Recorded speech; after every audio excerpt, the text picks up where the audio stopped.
Need high-quality video to promote your event, business, or band? We can help. We're Pixel Pond, a video production team based in the Pacific Northwest, providing high-quality content to clients across the U.S. and Canada. Whether you want coverage of your live event to promote for next year, or need a camera and a camera operator for your next big project, we can accommodate projects of all sizes. Your story is important. Visit pixelpondllc.com or send an email to info@pixelpondllc.com to get started today. We can't wait to work with you.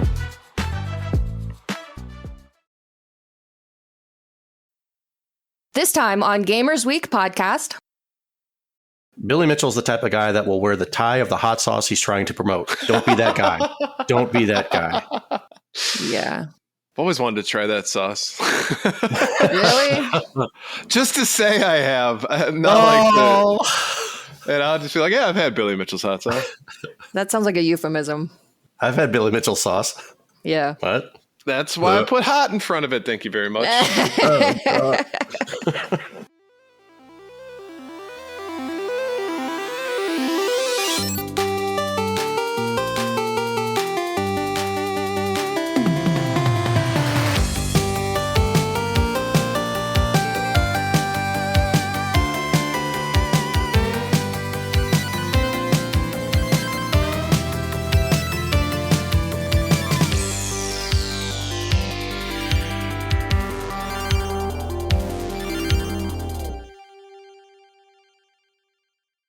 And just like that, we're live, people. Live. Look at us. Holy crap. We are a motley crew today. A motley crew, huh? Mm-hmm. I get to be Nikki Sixx. So you're like, hey, I want a heroin addiction. Well, I don't want to be Vince Neil. Because you don't want to kill a guy by accident. Sure. Right. I'm with you. I call Tommy. Heard his doink is like... Also, there's the Pam Anderson angle. That too. Yeah. Yeah. He's the youngest as well. So, longevity potentially. How did he age? I think pretty normal for somebody who's done a lot of drugs. Okay. Like when I think of drug users, like I think of Keith Richards. He's still kicking. Let's not forget that he is still kicking, unless he secretly died and nobody's told anybody. He's still going strong. Well, he might have died, but then he was like preserved, so his corpse just kept going. Yeah. So what money will get you? There's so many chemicals in his organs that they just kept on trucking. It's the perfect mixture, and he's found the secret of life. I am still feeling under the weather a little bit, guys. Thursday and Friday, it felt almost like it was just allergies, and it was sneezing and itchy stuff. And then Saturday morning, that's when I was like, feeling a little achy and whatnot. And then later that night, like, why does everything hurt? Like, this sucks for allergies. Well, that wasn't allergies. All right, well, let's go ahead and get the show started. Welcome, everyone, to Gamers Week podcast. Like the name says, we analyze the best, worst, and weirdest headlines of the past week in the video game industry. This is episode 159, and today is Wednesday, April 2nd, 2025, the day of the long-awaited Switch 2 Direct. Aww. Lights from the heavens, angels singing. It was a blessed day. For at least one of us. I had a great day. I know you did. Everybody else seems upset, but I had a great day.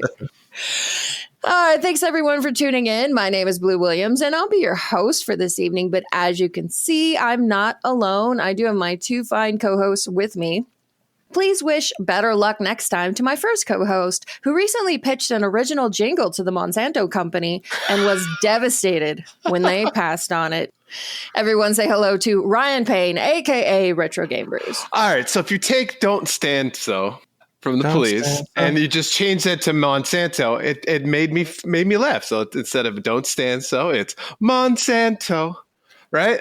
It works. It works. It rhymes. It's the same cadence. I'm just saying. Monsanto has the seeds.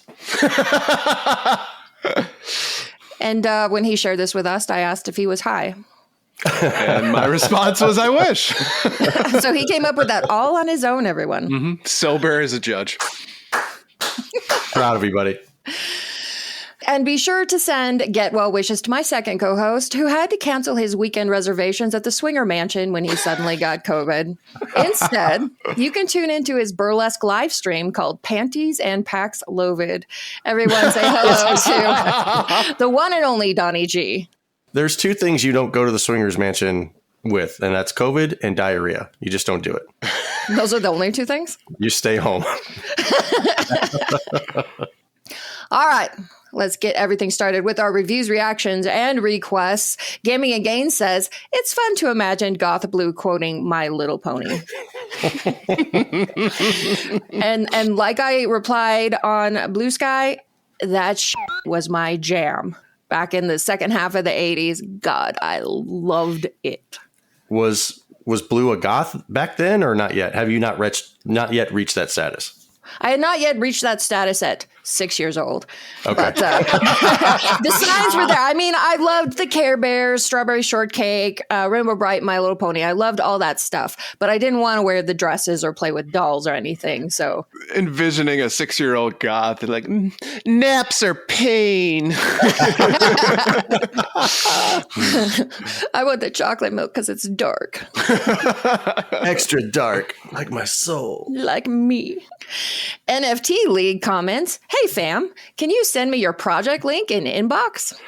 NFT League clearly did not check out our profile or our backlog of episodes. Yeah, no, that was my favorite part of all the bots because we did our last week's episode. We had NFT in the title. So all the NFT and crypto bots are liking and retweeting it and have no idea that we've been mocking them mercilessly for the last 3 years. Hey, exposure is good exposure. Mm-hmm. And you want us exposing ourselves. Yes, we do, Dr. Beckman. And last up, Retro Monster said, my prediction for the Switch 2 is that it only runs on human blood. 4 hours of blood battery life, and then you need more blood. Which is funny because we've already established there was a console that's coming out that's like cooled on blood. So this is now a trend. It's now a thing. We're going to start it's like, please deposit 2 pints to play for 4 hours. I mean, you thought the batteries were bad for the Game Gear. Good Lord. Hey, Donnie, you're looking a little pale. Yeah. RPGs, you know. I can't beat this boss in Dusk Blood. I just can't do it.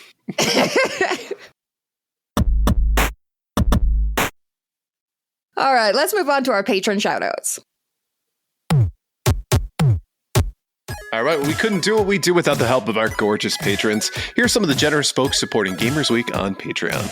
Ramboski, Terry Kinnair, Agale3030, Don't Make Me Pull This Car Over, Games with Coffee, Hybrid Divide, You Fall Before Me, Davey PGH, The Pixel Pond family, including Shanna and Luke, Zach Huge Thanks, Puzzle Butter, Number One Blue Six Boys Fan, John Barron, Sassy Sony, Ebo Lust, Rai's Secret Best Friend, Mega Retro Man, Gamatroid, Mora Deeb, Michael, I'd buy that for $1. LaKite, Emo S, Bill Tucker, The Real Retro Game Brews, Fruitcakes, Pickle Pepper, Ducks with Thick Thighs, absolutely the best podcast, a work in progress, Wizard of Zardoz, Bobson Dugnut, Blues Little Sis, Loud Moth, Retro Blast Pat, B&T Zilla Guy, The Mad Milkman, Seven Castle Forest, Crunchy Kong, Sheriff Snacks, Frank Grande, Love Retro BTW, and Steven San.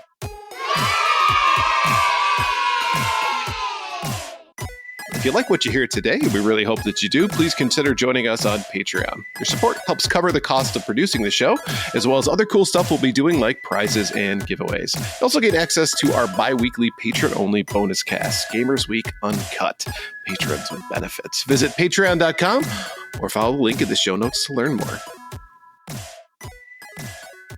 All right, let's move on to our headlines. Our headline segment is proudly sponsored by the Retro Game Club podcast. It's a fantastic, family-friendly retro gaming podcast. In each episode, Rob picks 2 games to play and discuss, as well as news, interviews, and other topics. Right now, they're playing through The Horde. Visit them at retrogameclub.net or follow the link in the show notes. And if you don't know what The Horde is, it is an FMV for the 3DO. That explains why I don't know what The Horde is. Starring 80s heartthrob Kirk Cameron. Wow. Oh my God. Yeah. I bet you have a lot of experience with Kirk Cameron growing up, Blue. No, because that would have required us to have a TV. Yeah, that sucks, man. She never got to see the goodness of Kirk Cameron, Joey Lawrence, Ricky Schroeder from Silver Spoons, all that stuff. Nope. I got nothing. Though GoldenEye says, I remember that game. I've never played it, but it's Actually, on my list. I think he scremed it, so if you could yell that would be great. I remember that game. 3 exclamation marks. That was beautiful, Donnie. All right. So the part that everyone has been waiting for, let's start with this week's headlines. And of course, the day has finally arrived. Nintendo unveiled so much of what we've been waiting for about the Nintendo Switch. Here's everything announced at the Switch 2 Direct, and settle in, kids, because it's a big one. Mario Kart World kicked off the Nintendo Switch Direct, and it was packed with a ton of gameplay and exciting reveals. First of all, it was confirmed that Mario Kart World will be released on the same day as Nintendo Switch 2.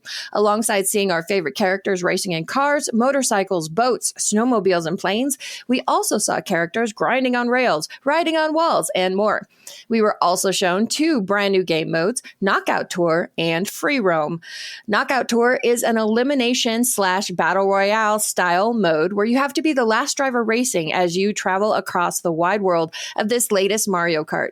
Free Roam allows players to explore the levels Mario Kart World has at their own pace. They can go off track or learn routes or even just take a casual drive through the countryside. Nintendo also announced a Mario Kart World Direct will take place on April 17 at 6 a.m. Pacific, 9 a.m. Eastern. Nintendo revealed that Nintendo Switch 2 will officially be released on June 5th, 2025. My 40th birthday, by the way. And it will cost $449.99 US. There will also be a Nintendo Switch 2 Plus Mario Kart World bundle that will cost $499.99. Nintendo Switch 2 pre-orders will be open at retailers in North America on April 9th, 2025. If you wish to purchase from the Nintendo store, you can register your interest for either Nintendo Switch 2 or the Mario Kart World bundle. If selected, those who registered will be sent an invite to their Nintendo account email when it's time to purchase. Invitations will go out on May 8th, 2025, and will be prioritized on a first-come, first-served basis to registrants who have purchased a Nintendo Switch Online membership with a minimum of 12 months of paid membership and a minimum of 50 total gameplay hours as of April 2nd, 2025. The Nintendo Switch 2 has a ton of new hardware features and experiences, and it all starts with the console itself that has a 7.9-inch LCD screen that displays games at 1080p. However, those looking for better resolution will be happy to know that the new dock will be able to output video up to 4K resolution and play games at up to 120 frames per second. The new Joy-Con, which connects to the Nintendo Switch 2 with a magnetic snap, looks similar to the original models, but offers new features like mouse control. The right Joy-Con also includes a new C button that will work with the new online game chat feature. Game chat will be free until March 2026 for all Nintendo Switch 2 users, but it will require a Nintendo Switch Online membership after. It was also confirmed that Nintendo Switch 2 will have red game cartridges, 256 gigabytes of internal storage that can be expanded with micro SD express cards, spatial 3D sound, and more. Ducks in Disguise says 7.9 inches is plenty. I would say it's like more than plenty. Yeah. Excessive, really. You're getting it. Nintendo Switch 2 will be launching with a bunch of accessories, including a Pro Controller for $79.99 that looks a lot like the original Switch Pro Controller, but comes with an audio jack, the C button for game chat, and 2 extra mappable back buttons. There will also be a new Nintendo Switch camera for $49.99 that can be used with game chat and can bring you not only into video chat with your friends, but also into various games like Super Mario Party Jamboree in fun ways. Nintendo Switch Welcome Tour was revealed as an exclusive title for Switch 2, and it looks to be an interactive way to learn more about this new console and everything it can do. It will be available as a paid digital title at the launch of Nintendo Switch 2. Paid tech demos. Nice.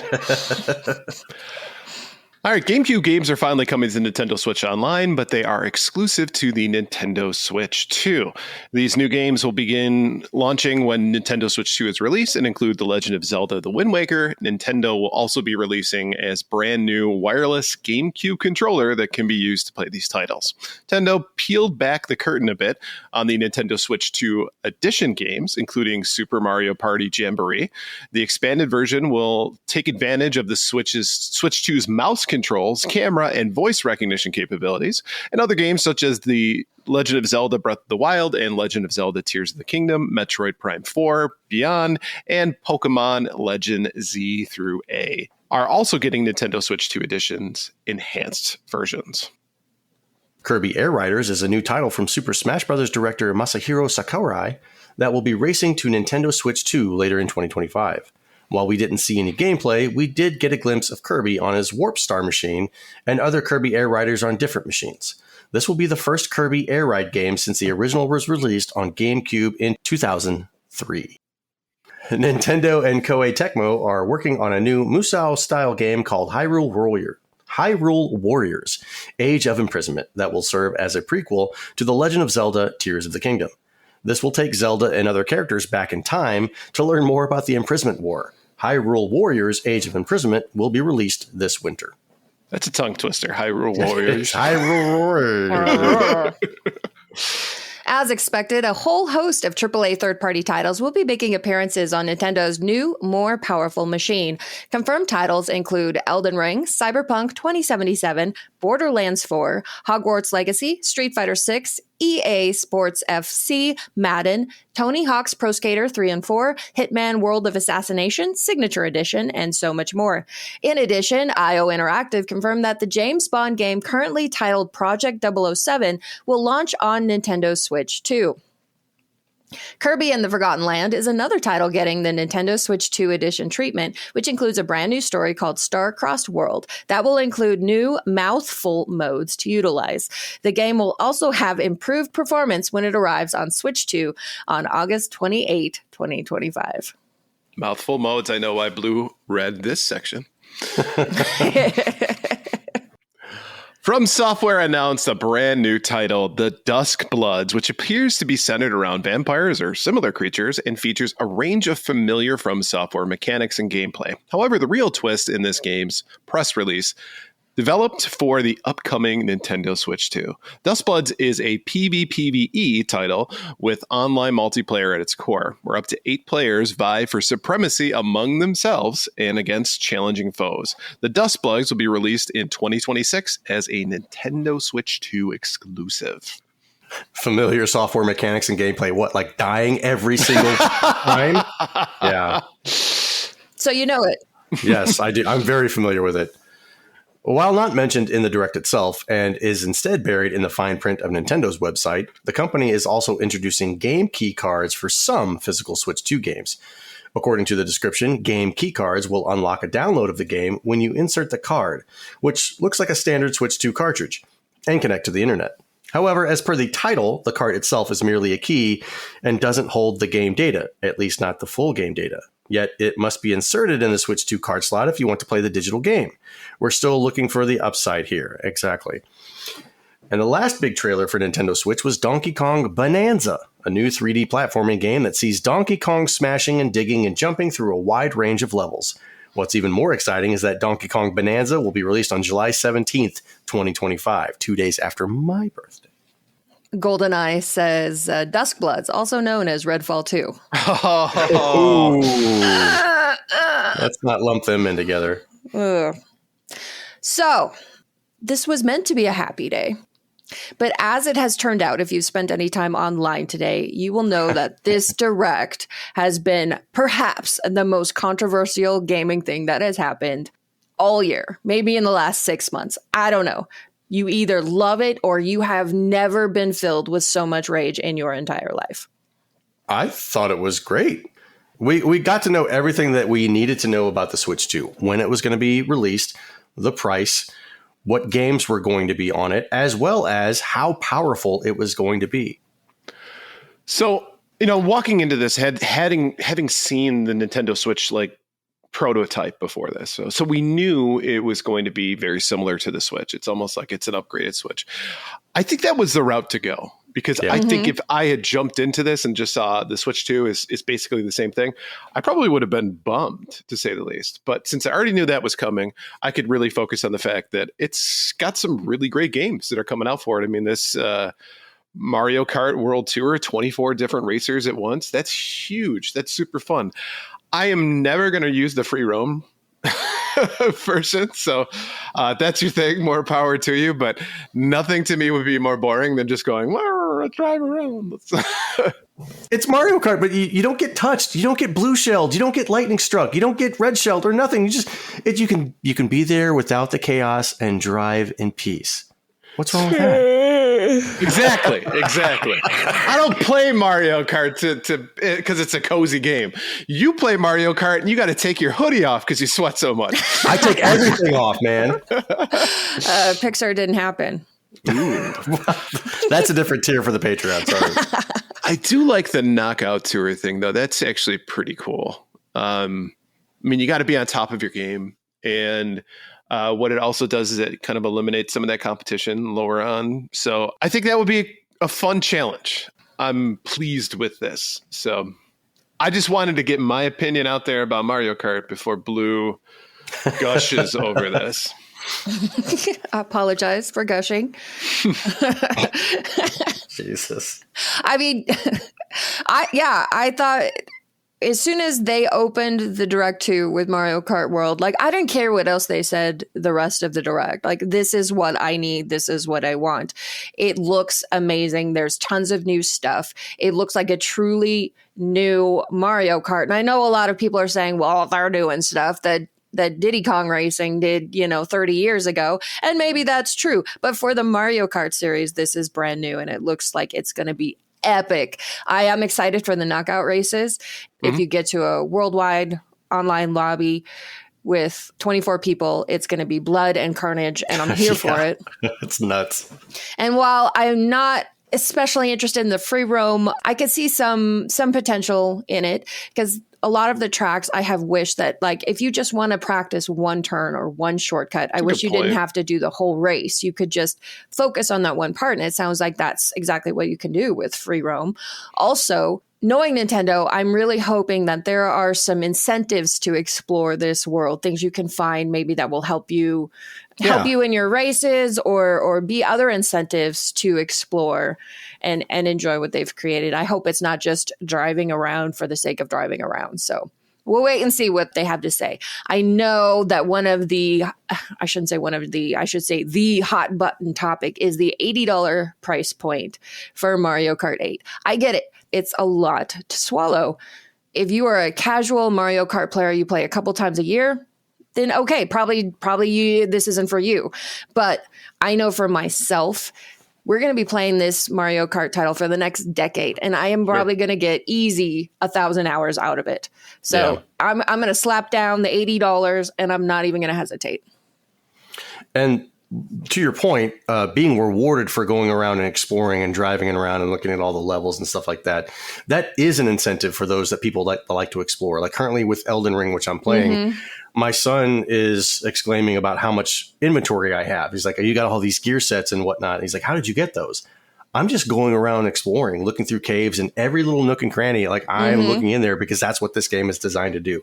It's designed to reward those who look around. So my hat is off if Nintendo implements that.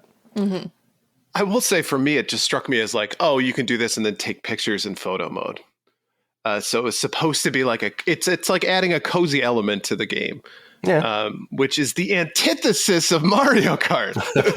It really is. Maybe they're trying to expand it to a new audience, or maybe they're trying to change the identity of Mario Kart. I don't know. I did think that whole section when they were describing the game chat with the 4 online friends all just having a swell time playing together, that was so cringe. A few times I caught myself just trying to skip ahead, forgetting that I was watching it live. I'm just like, can this be over? Because this is awful. Just imagine that it's not happy-go-lucky. It's, f*** you. I know, when we get together and play Mario Kart, it's not like that. Not at all. I will say, though, for me, the game chat function, I'm excited about. You don't know how many hoops I've had to go through in order to get people to be able to play games in a tournament style setting. Yeah. All I would Yeah. need for that is a capture card for just myself, right?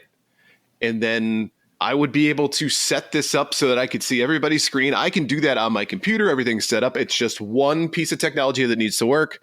Sometimes it does, sometimes it doesn't. But the point being is it's only mine. I don't know how many times I've tried to go through do tournaments and somebody's like, oh, my capture card isn't working. Oh, wait. You have to have a capture card for this? I didn't know this. Thank you for telling me the day of. Yeah. So this is exciting because the chat function, though, doesn't require the camera, but you can share your screen as well. Mm-hmm. So also think about those times in which you wanted to play a game with somebody else, right? And I remember back in the day, I used to play RPGs with my brother, and he would play, I would watch, and we would talk the entire time. You could do that with friends. I think that this is a really cool function, and the fact that it's always on one console and you don't have to go through a million hoops. I'm sure Discord was kind of like, oh, shit. Yeah. A lot of people online were saying, oh, great, good for Nintendo. They came up with a worse version of Discord.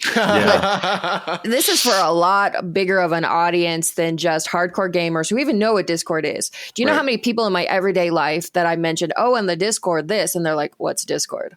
Mm-hmm. So that is who Nintendo is targeting with this.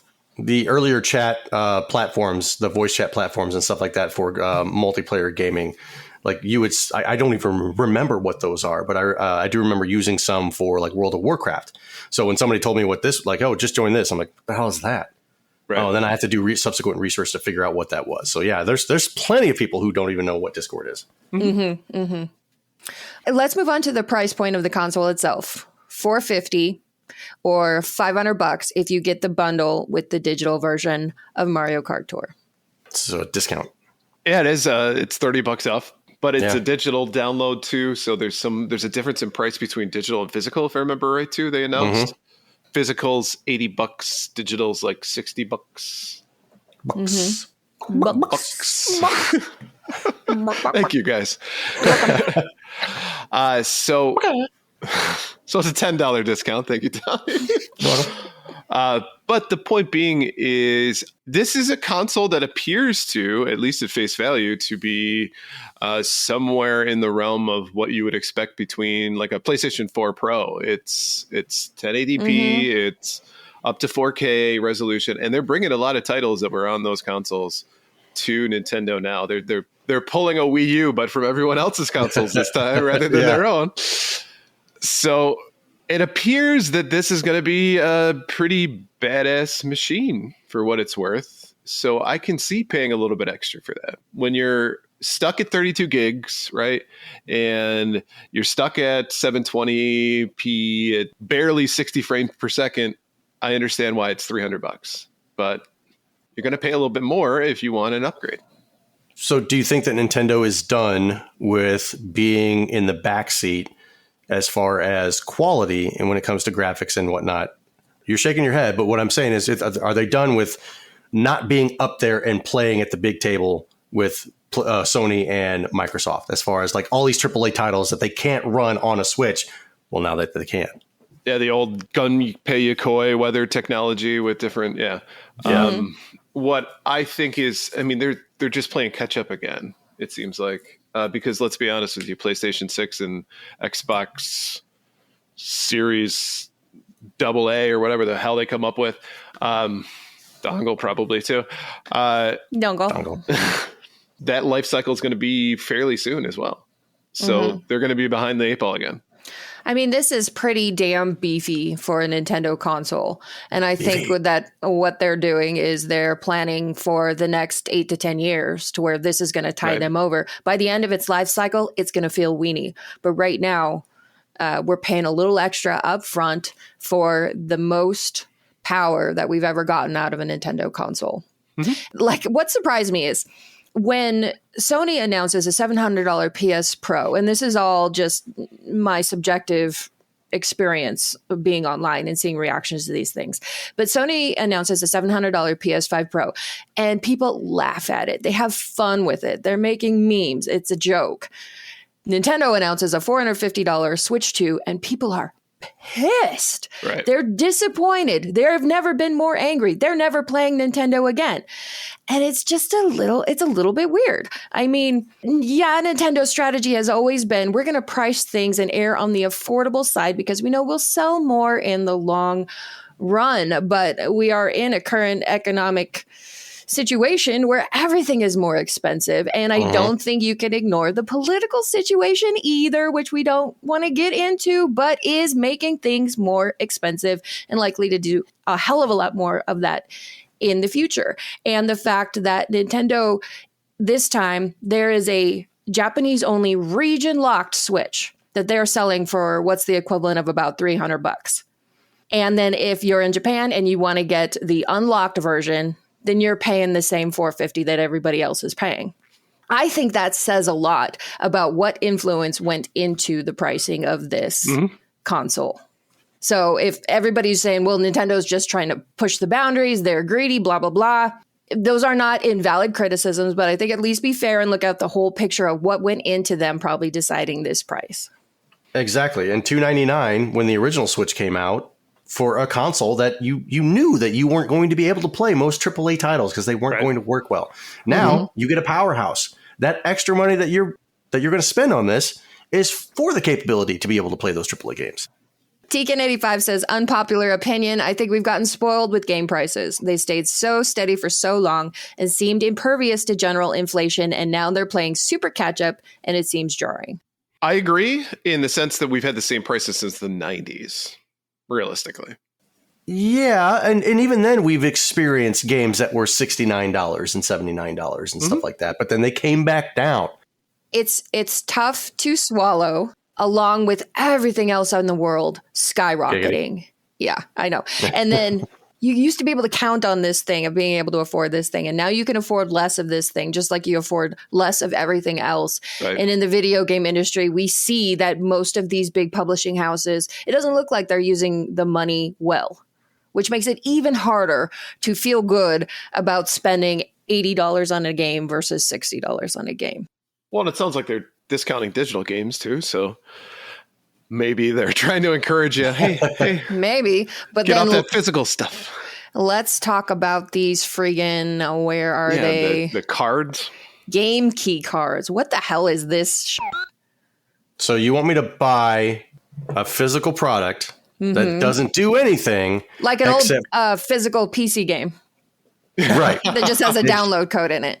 With a key on it. So you put the disc in, it contacts a server with that, like, you type your key in. Okay.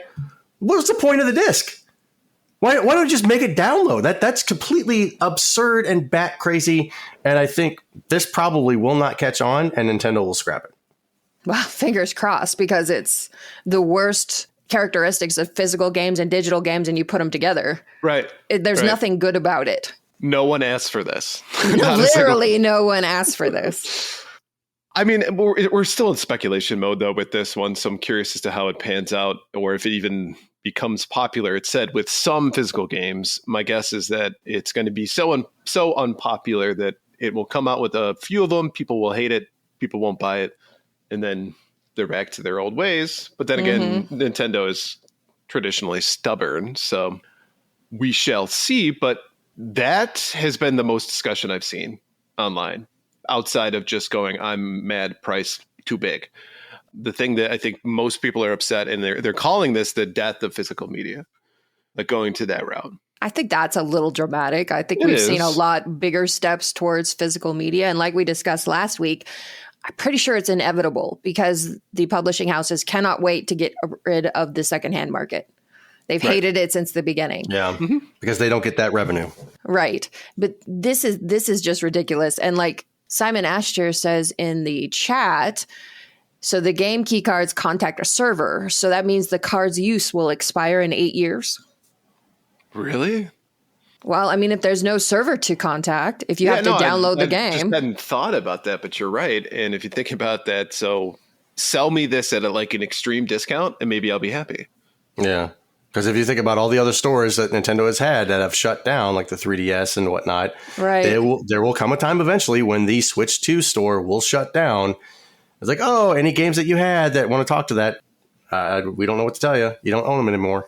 I mean, that's 1,000 times worse than just buying the digital game that you could back up somewhere. Right. Versus in 8 years, gosh, I'd love to buy this game because I never got a chance to pick it up when it was released. Sorry, It's not actually on the damn key card. So maybe now that you'll see an influx of people buying those secondary memory sticks to plop into your Switch 2. Like, okay, all these games that I download on this disc. Now I just got a drawer full of discs that replace what the actual Switch cartridge were. If they're not going to make physical media anymore, and that's my stuff. That's nothing better ever happened to these things. Right. That's my library. It's like my desk from the 90s where I had that Rolodex of, 3.5 floppies, Yeah. Rolodex. So that is something that if you're someone who buys physical Switch 2 games, you got to watch out for.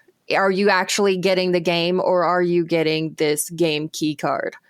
Because I think that the game key cards will be the only physical edition that will be available for certain games, but we have to wait and see. So just something to keep your eyes open for. But Gaming and Gains says, damn, this is getting depressing. So let's move on quickly to the games that were talked about. So I pointed this out earlier, but man, it was just like, let's take every game that is popular, that's been on everyone else's console. Let's bring it over to Switch 2. I mean, think about it. Cyberpunk 2077, finally on Switch, Street Fighter, which I was surprised to see. EA Sports, it was Madden, Hitman. Like, I didn't expect these certain titles to be on a Switch console, but I guess if you're not making your own shit, you might as well just bring in other people's shit that that they already like. I mean, that's exactly what PlayStation and Xbox have been doing all generations. Right. So Right. 'tis the season, I suppose. Taken from copying their homework, if you will. Yep. Let's just bring in all the old games, port them to our new system, shiny, brand new. And then I make fun of this practice constantly until it said Elden Ring. And I was like, ooh, I might need to play Elden Ring on another platform. It'll be different on another platform, right? I see it like Gaming and Gains says, I hate that I'm going to buy Cyberpunk again and pour too many hours into it while in bed. I will say, though, if you're a solo Switch owner, this is a renaissance, right? This is just like, oh, my God, now I get to experience what everybody else has been talking about. So this is a huge thing if you're just own the Switch. Yeah, considering the PS5 and the Xbox Series were $600. And in a lot of ways. Impossible to find, so in a lot of ways, if you get the Switch 2 and you can get a good chunk of those consoles' libraries for a cheaper price, yeah, this has been a good day. So you could be in the park on your Switch 2 playing Elden Ring and cursing at the top of your lungs because Margot has just killed you for the 56th time and you find no end in sight. And I like that. Just all the kids are, and you're just like, Fratcher, like Joe Pesci in Home Alone. Moms are covering their ears and whatnot. And you're just like, hey, I'm sorry. It's Elden Ring. It's on the Switch 2. You got to forgive me. Yeah. And One Up John says Cyberpunk has been confirmed to be completely on the cart, which is nice. Nice. Wow. Nice. Yeah. I admit when they popped that one up because I remember how it could not run on the PS4. It could not do it. So I was like, what kind of version of Cyberpunk are we going to get for this? But I guess we'll find out. Vanceful says the biggest competition of the Switch 2 is the original Switch. You got to give me enough tech and envy, and this lineup is not enough for me to get there. And you know what? You're right. I think that it does have to be that console seller game that gets you there. Blue has two of hers already, which is, of course, Mario Kart World Tour. And what's the other one, Blue? They did show a good 5 or 6 seconds of Silk Song. Yeah, I think it was like 2.5. And what did I say? What did I say as we were watching the stream? I posted it in chat. I said, I have a very good feeling about today. I said it. And what happened? Bam. I mean, let's not blow it out of proportion. I have had suspicions that Team Cherry actually completely closed down the studio and disappeared. And we were never getting Silk Song and we didn't know it. So to get a confirmation that it exists still And to have it say 2025 at the bottom of those 5 or 6 seconds, that was encouraging. That was encouraging because when you've been starving to death and somebody gives you a cracker, like this is the best cracker you've ever f***ing had. So that was my cracker. I love this analogy. Let's continue to do this. Let's talk more about crackers. Doogie's Forever said, I could hear Blue scream when I saw Silk's on. That's what that noise was. Yeah. Apologies. I probably woke everybody up because this direct was ridiculously early. I think we all collectively heard it like a tiny little pitch squeak. But the other game, like there were a lot of interesting announcements. We get the GameCube games on the Switch Online, Kirby Air Riders, Hyrule Warriors, Age of Imprisonment. Let's see. And then Donkey Kong Bonanza. The one that I absolutely did not see coming was a FromSoft exclusive for this Switch. I was like, I'm sorry, what did you say? When we were watching the direct and I saw like the first opening of it, like it looked dark. It looked vampire dark. And I was like, no, like a new Castlevania? Are you shitting me? Like, oh my God. Oh no, from software. No. I know. I was just like, because this looks like everything I love. It's the FromSoft formula. I eat that up. It's dark, it's gothy, it's vampire. It's like, yes, please put it in my veins. And then we get the news that it's PvPvE up to 8 players. I'm like, because the PvP part of Elden Ring is my least favorite part of that game. And so that is disappointing. But depending on the price point, I may try it. You may try to play with friends. I'm hoping that they'll just fill a lobby and you don't have to play with friends because 8 friends is a lot to get together at one time. But You Fall Before Me says, screw Souls-like Royale. Hopefully it does not turn into Fortnite with Souls-like stuff. I understand that energy. I do. I wish it was just going to be a new FromSoft title. But I mean, we just got Elden Ring DLC, so I think it's probably they're going to cook their next game for a while. And to be a Switch exclusive, I mean, the FromSoft fanboys are upset because they've never had to buy a Switch before. What is this? Yeah. What is this baby's toy? So it'd be interesting. It'd be real interesting to see what happens with this. And then they're going to be able to play while they're taking a shit as well, and it's going to revolutionize their experience. They can already do that with the Steam Deck. That's true. Yeah. True. Plenty of going on with the Steam Deck. I should be playing this game on my $4,000 gaming rig. Any last comments on the Switch 2 before we move on? No, I'm excited. I will most likely be buying it not on June 5th because I will be out of town, which is annoying to me. Treat yourself for your birthday. Yeah, which, I mean, as soon as I get back, that's like, I'm going to take an Uber from the airport to Best Buy and be like, all right, now we got here. Can I order this again to get home? Did you guys see what I posted that Best Buy was doing midnight launch for the Switch 2? Midnight launches are back, baby. They are doing them again, and I am super stoked for that. Are you going to go? Yeah, I think I will. I will go ahead and pre-order a Switch 2. I will do the not Donkey Kong, but it would be awesome if they had a Donkey Kong bundle.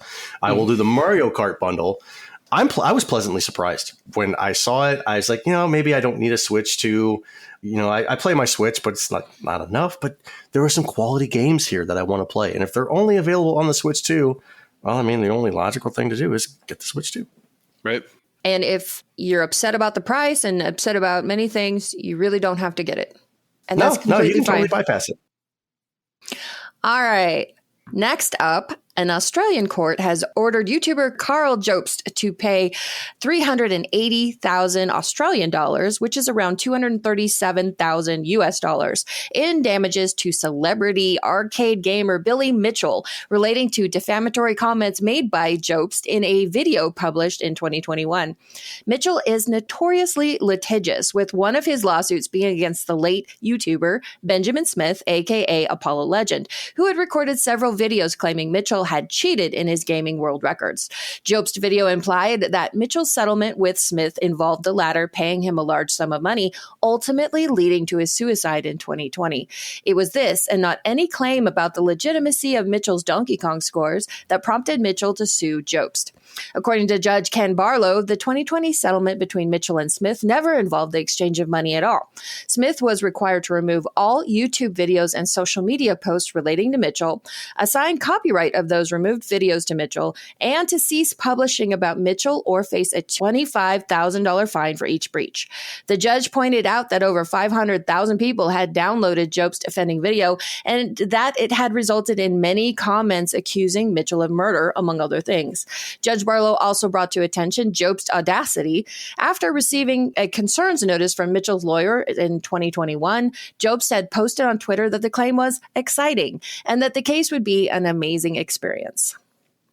So I will say this. I am super biased against Mr. Mitchell.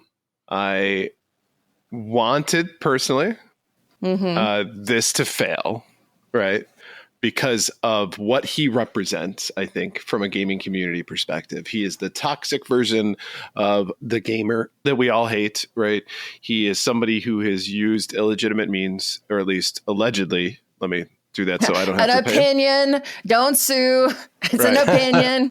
Allegedly used illegitimate means in order to achieve his scores, or at least some of his scores moving forward. So much so that it prompted some backlash from Twin Galaxies. His fall from grace has been hard, and his response to all of this has been, let's sue everyone and their mother. And, you know, when it comes to being that litigious, it's often, and I'm not saying it is in this case, but often it's like what they often refer to as like a slap suit, right? The idea is that you're trying to limit somebody's ability to talk about a certain case or the details of it until the case is over. So you're essentially kind of silencing them through that time frame, which is kind of some of what happened with Jobst. But I think he also revealed a lot more than I was expecting for somebody to be in that position. Interestingly enough, they honed in on this claim about Apollo, which watching the original video, I didn't gather that he was accusing Billy of having any influence on that. I think it depends on what version, because the article that you sent, which is what I've summarized here, said he re-edited the video like 5 times. Because what he originally said was apparently a full-on accusation, and then he re-edited the video to dial it back. I did not know that. Okay. Yeah. So the one who knows which one you saw? Yeah, that was like, this is something that's purely speculative, and it's coincidental is what it sounded like, at least from the versions I saw. So Billy is now going to be way more emboldened about what he does from a lawsuit perspective. It's a sense of legitimacy for what he has claimed all of these years. So he can use that as something, as a jumping off point to say, look, I was right, and this is an example of why, and therefore I can continue to operate in this way. The other side of it is, we host a show. We talk about our opinions on this show. I think we do a pretty good job of making sure that, we aren't making bold claims without at least a little bit of evidence. But nonetheless, you can get careless, say something off the cuff, and potentially be sued for it. That's a scary proposition for me. Of course. But like you said, I think we do a very good job of not crossing that line or that boundary. And Karl Jobst, he effed around and he found out. To sit there and say that you were responsible for somebody committing suicide. And I don't like Billy Mitchell just as much as you don't either.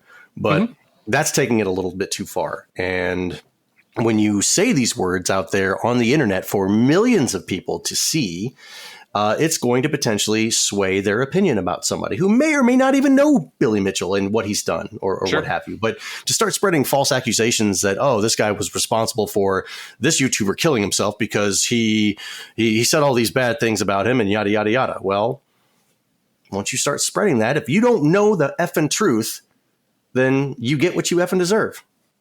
And I don't feel the least bit of sorry for him. But think of that sweet, sweet SEO that he got in the wake of Apollo Legends' suicide So you can make a video about Apollo Legends and about Billy Mitchell, and the internet will rush to it. And I think that he did that purposefully and made claims that would make people react and comment and share. He was getting internet famous from poking the bear. And now he's like, oh, I got bit. It's like, yeah, you did. Sorry. Yeah. I mean, Billy Mitchell, in my opinion, is an ass wipe. But Karl Jobst doesn't seem a lot better.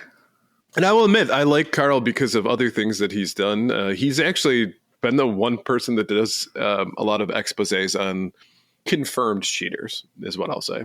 When there's a lot of really solid evidence, and it's so what he brings to the table is great. He also does a lot of speedrun videos, which he's particularly skilled in GoldenEye and a few other games. So those are always fun to watch. But yeah, maybe we just took it a little bit too far. It's that bridge too far that ends up poking you in the ass in the end.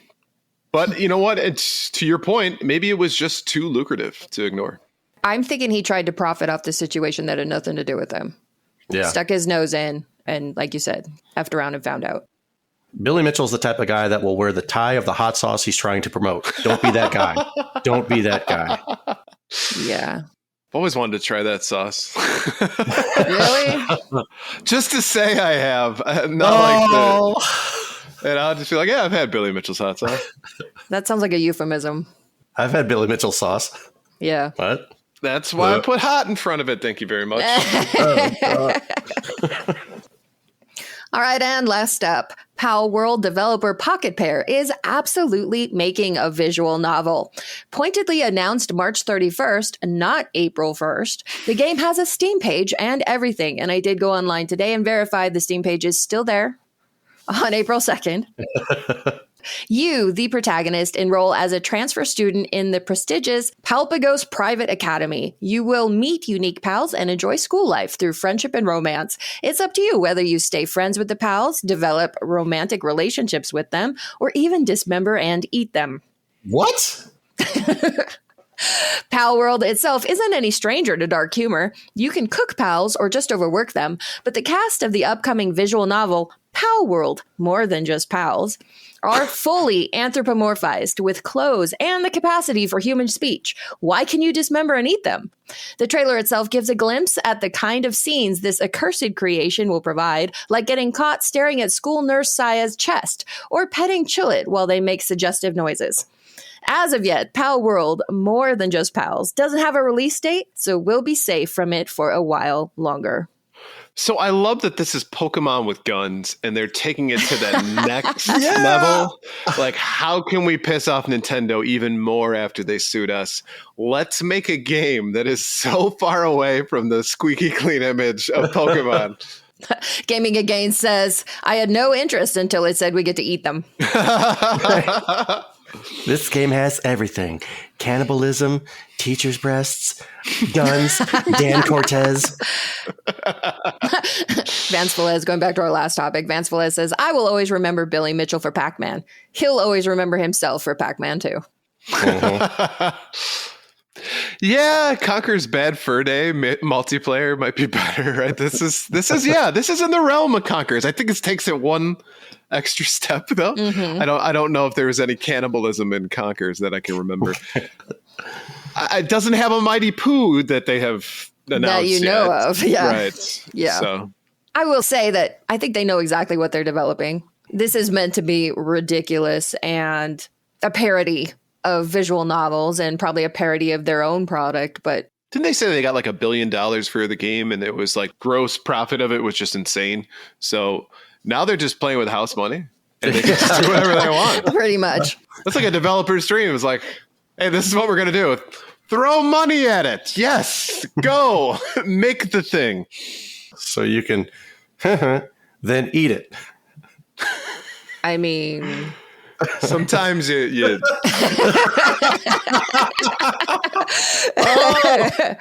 Doogie Forever says, I'm not saying anything about dating Palworld monsters. I'm already in trouble and living in Florida. Anytime you get in trouble in Florida, they just start you off with an article that says Florida man. Yeah. Dismembered and ate partner blames Palworld. And then the media runs with it and says, see, video games make you violent. Mm-hmm. And just make me hungry.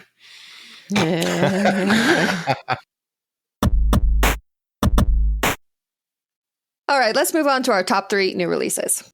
First up is Koira, PS5 and PC. Save a puppy and embark on a heartwarming, hand-drawn adventure. Journey into the heart of an enchanted forest, solving puzzles and avoiding hunters to protect your newfound friend. Next up is Nif Nif. Not to be confused with Nip Nip. Nope. Yep. Totally different. Totally different. Switch PC. The forest is being invaded by a mysterious evil goo. Oh, this is so Nip Nip. But meet Nif Nif, a cute piglet from the mission to clean and save friends in a cozy deck builder roguelike venture into a heartwarming story with accessible mechanics and themes for everyone. And last up, Croc, Legend of the Gobos Remaster, PS5, Xbox Series X and S, PS4, Xbox One, Switch, and PC. Dive into a beautifully recreated world filled with vibrant colors, captivating landscapes, and playful challenges which will ignite your imagination. The Croc Legends of Gobos Remaster offers an authentic blend of nostalgia, modern gameplay, and ensuring a game experience that pays homage to the original while inviting a new generation to discover its timeless classic. So looking at these, Donnie, what are you in for? 0. Absolutely 0 games this week. None of these games tickle my fancy or touch me in that special spot that makes me want to jump up and play them. Koira, I think Koira is the one that looks the most interesting, but all 3 of them, they do not do anything for me. I even have Croc for the PlayStation 1. I've never played it. I don't even think I want to play it. So a big 0 for me. I will focus on dying endlessly in Elden Ring. Excellent. Blue, what are you in for? You know, unfortunately, I'm feeling the same. So, Koira, save a puppy from hunters that are hunting him. This description of this game is 2 sentences, and already my anxiety is 110. Like Resident Evil 4, and you have to guide Ashley around, and she's annoying, and the only thing she can do for herself is scream at the top of her lungs, and you don't care if she lives or dies. That kind of escort mission, like, it's annoying. It's just annoying. But this one, it's a puppy. And there's a hunter trying to do bad things to it, kill it, I assume. What kind of hunter wants to kill a puppy? This is a big responsibility, and I can't handle it. I cannot handle it. You go out there and you find that fucking dog. So I'm skipping Koira. Nif Nif, I do love me a deck builder roguelike, but this is a cozy deck builder roguelike. And if you watch the trailer, it is super cozy, super duper cozy. And that is not for me. You ball before me says, does that game have a soundtrack by Sarah McLachlan? In the arms of the angel. And then Croc, Legend of the Gobos. I have no nostalgia for this game. Never played it. I know that fans of this game are so excited for this remaster. I've seen so many people pumped for it. But I have more interesting looking platformers in my backlog that I think I would rather be playing instead. So nada for me this week. Gaming and Gain says, I think I'd play as a croc trying to eat golfers. And you know what? So would I. What about you, Ryan? Yeah, that's going to be a big 0 for the 3 of us. Goose egg. Yeah. So, Koira, not only, you're right, the anxiety of you can't lose one mission. No, you cannot. You have to be perfect the entire time. The puppy depends on it. And the second part is I just hate the art style of this. I don't know. It's all black and white. And like, if you looked at it, it's you traversing in, like trying to hide from the hunters, but like everything is black. I can see myself being like, my old ass eyes are not going to handle this very well. Nif Nif looks like everything I hate about games. Cozy, deck builder, roguelike. And then add on top of it that this is basically a game that looks like Peppa Pig as well. So yeah. Thankfully, it doesn't have the really cringy British accent. So that I will give them points for that. But I will pass easily on this one. And Croc is, what's interesting about Croc is that as I remember, it was supposed to be a Nintendo game, and Croc was supposed to be Yoshi. And they dropped it. And so they just like, all right, what does Yoshi kind of look like? All right, it'll just extend out its snout. Croc, win.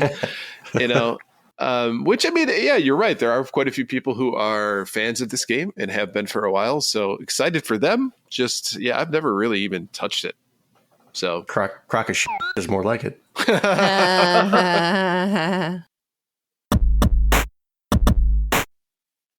All right, before we move on, let's take a quick break to talk about our sponsor. This segment is proudly sponsored by A Gamer Looks at 40 podcast. The show explores the history of video games through the stories and experiences of the people who lived it. This week marks the end of Bill's Final Fantasy VII series, as he and his guests wrap up their odds, ends, and random thoughts. This week's question is, what's a video game you could talk about for months and never run out of things to say? Let Bill know your answer by sending him a tweet at A Gamer Looks at 40 on Twitter and Blue Sky. I got to be honest with you. I struggle with this answer. I don't know if there's a game that I could talk about for months and be still enthusiastic and passionate about it. I like variety. I like to switch things up, you know? So I would definitely struggle to be able to talk about a game for months. I mean, there's certain games that have really fantastic lore. There's certain games that have a really good story outside of it. So some of the development history behind it. The only one that comes to mind that hits both of those is Chrono Trigger, but I don't know if I could still talk about Chrono Trigger for months on it.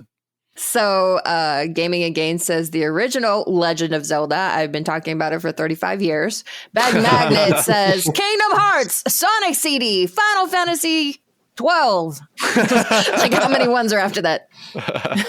J Dragon 272 says Metroid Fusion. I don't think I could talk about Night Trap for 2 months straight. Yeah. Yeah, that'd be a tough one. Yeah. I mean, when you say like talk about it for months, okay, maybe you talk about it once a week. I think there are a lot of games out there, like the current one I'm playing, Elden Ring. I could talk about that game for probably several months and all the bullshit mechanics that I run into with these fucking bosses every single fucking time. I think that if you're going to talk about a game for months, it's a game that it has to have a lot of layers and depth to it. And for me, a game that does that is Elden Ring, because you can really nerd out about the lore if you want to, but also the amount of depth in how you can craft your build and all the different ways you can break the game. You can do challenges, you can do races.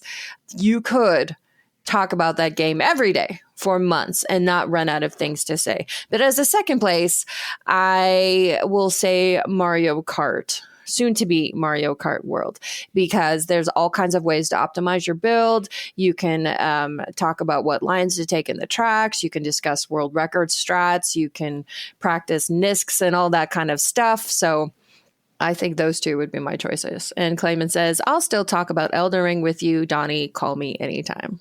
Call me, maybe.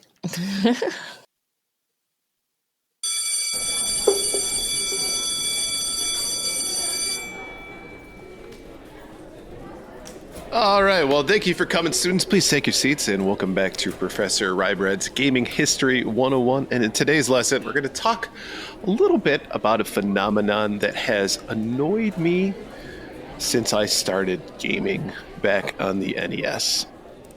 Have you ever been playing a game and all of a sudden it's full of sprites and different things are on the screen, and all of a sudden time slows down?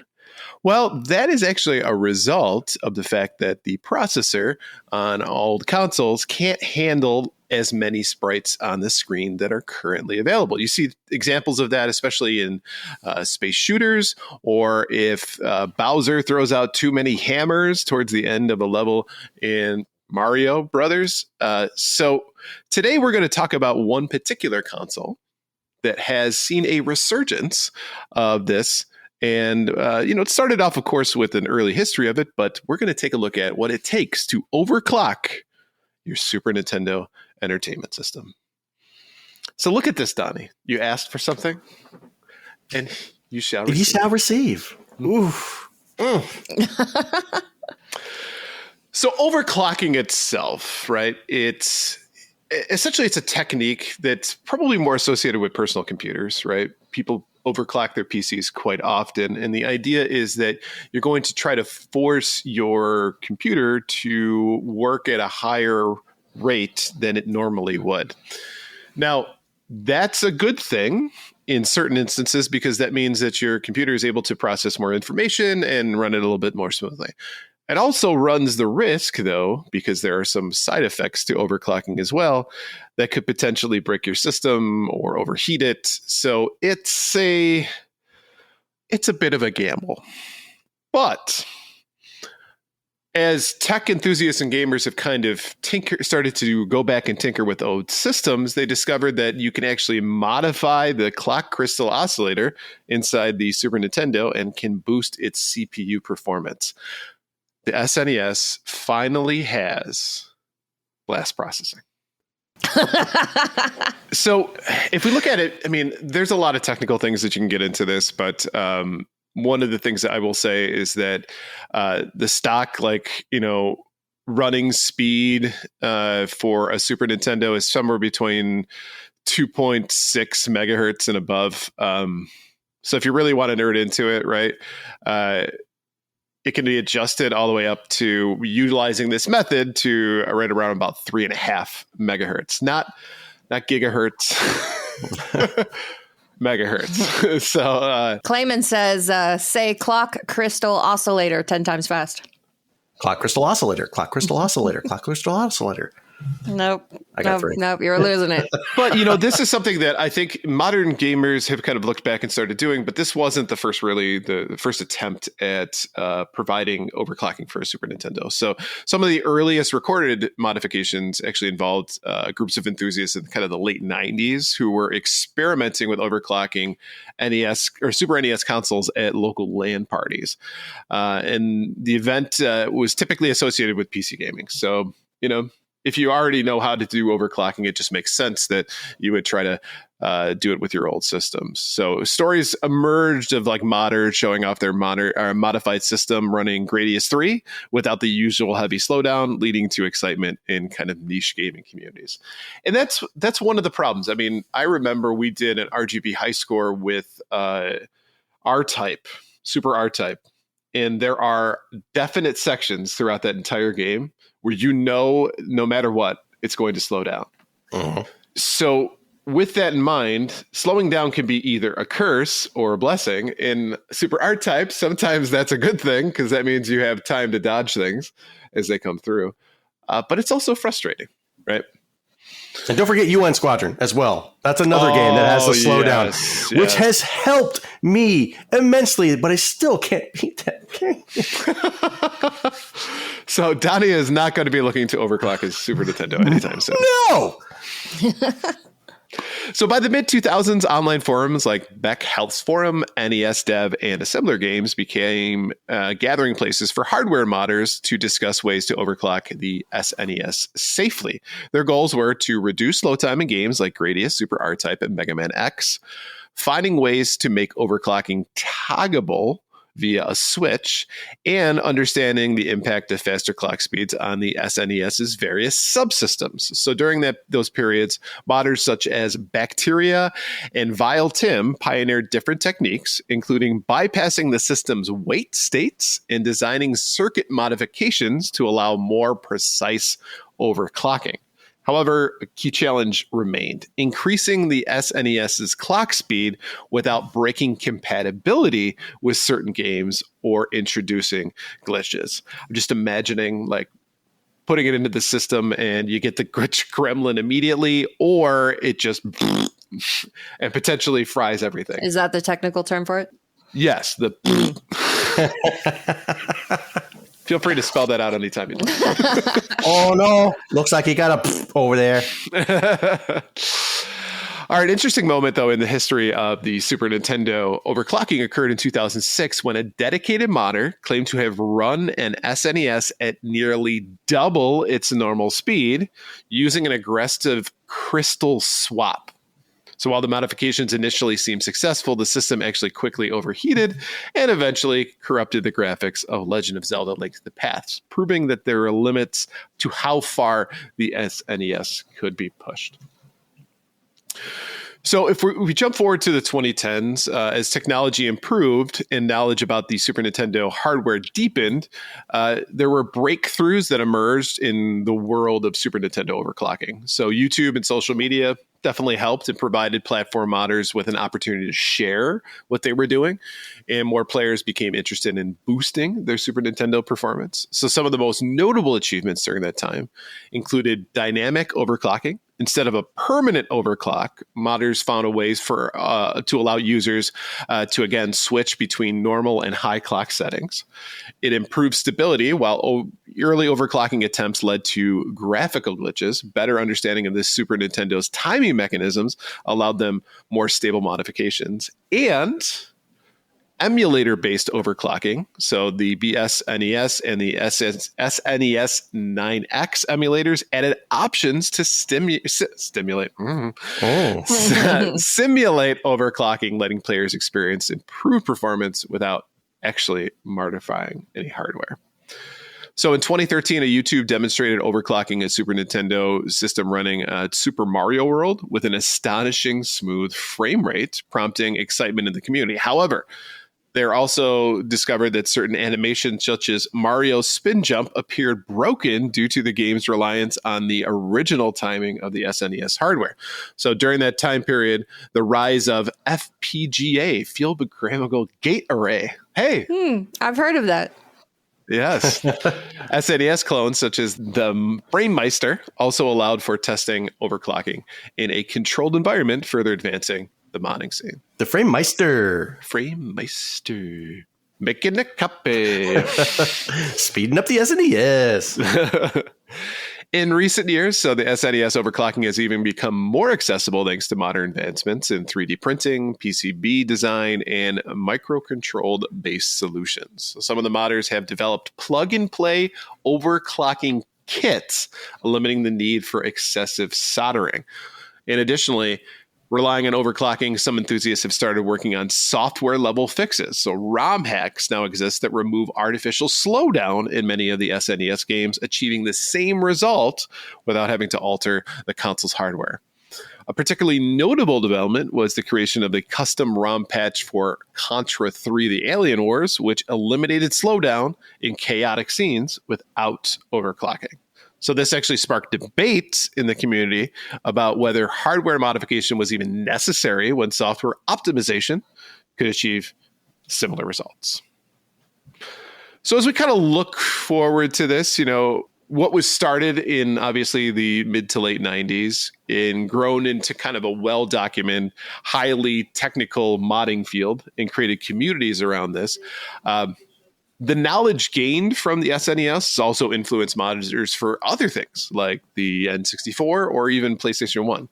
And for those willing to experiment, you can do this at home, interestingly enough. So there are kits you can buy, or if you got a 3D printer, there are certain things that you can do in order to make this a reality. But there are detailed instructions on how to overclock your SNES if you feel so inclined. But this is one of a big but. If you do this, be aware it could absolutely brick your system. But as they say, no risk, no reward. I like big butts, and I cannot lie, so I'll be trying. So we look at this as a kind of a cool aspect, right? When it comes down to it, the things that we always found annoying back in the day, that people have nerded out and created solutions for these types of things. And it's created entire communities around that. And that's led to other consoles getting the same treatment, which I am all for. I love this. This is like forcing quality of life upgrades without having to wait for Nintendo to do it for you. So thank you for attending today's Gaming History 101. And just a reminder, if you have any ideas for a story you'd like to hear, send us a message at gamersweekpodcast@gmail.com, and we might feature your suggestion. All right. Well, let's go ahead and wrap up the show. Thank you all for listening to episode 159 of Gamers Week podcast. And a big thank you to the Retro Game Club, Love Retro BTW, A Gamer Looks at 40 podcast, and Pixel Pawn Production Company for sponsoring this episode. Don't forget to check out their links in the show notes. If you want to connect with Gamers Week, follow us on Twitter and Blue Sky at Gamers Week PC. Watch us right here on Twitch at twitch.tv/Gamers Week podcast, where we will record live every Wednesday at 8:30 Central Time. Email us at gamersweekpodcast@gmail.com. Visit our merch store at gamers-week-podcast.creator-spring.com. Or if you want to do it the easy way, follow the link in the show notes. And last but not least, join us on Patreon at patreon.com/gamersweek. Finally, since you made it all the way to the end of the episode, please leave us a rating and a review to let us know how we did. We really do value your feedback. And while you're there, consider subscribing on iTunes, Spotify, or your podcast platform of choice. Do you guys realize we're only 10 episodes away from 169? How can we have 169 when we've already had a 69? This would be a second 69. Or 30s. Or 11s. 1169s. No, you've had 169 already. Can't get greedy, just saying. Thank you, everybody, for hanging out with us again tonight. And we will be back here next week, Monday and Wednesday. So see ya. Have a good night and take care. Bye. Bye. Bye-bye. Bye-bye now.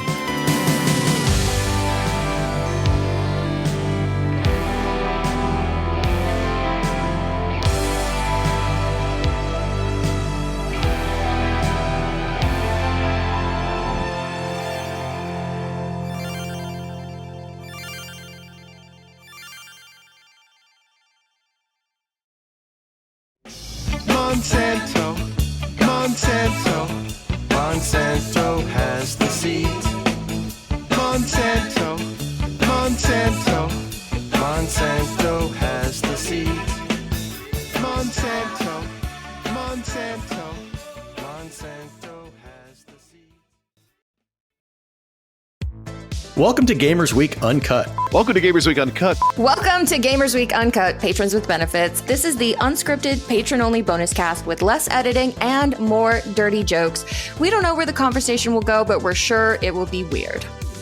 This fish just went right on my nipple, and I'm just like, I Google Street Fighter 6. The first search result that comes up is people think they can see Ryu's in the Street Fighter 6 reveal. Listen up here, kids. You're not going to want to get one of those VDSTDs things, right? Make it fall off. When you go, grab a pro. You'll be doing it for America. That was perfect. If you want to hear weekly episodes of our patron-only bonus cast, join us at patreon.com/gamersweek.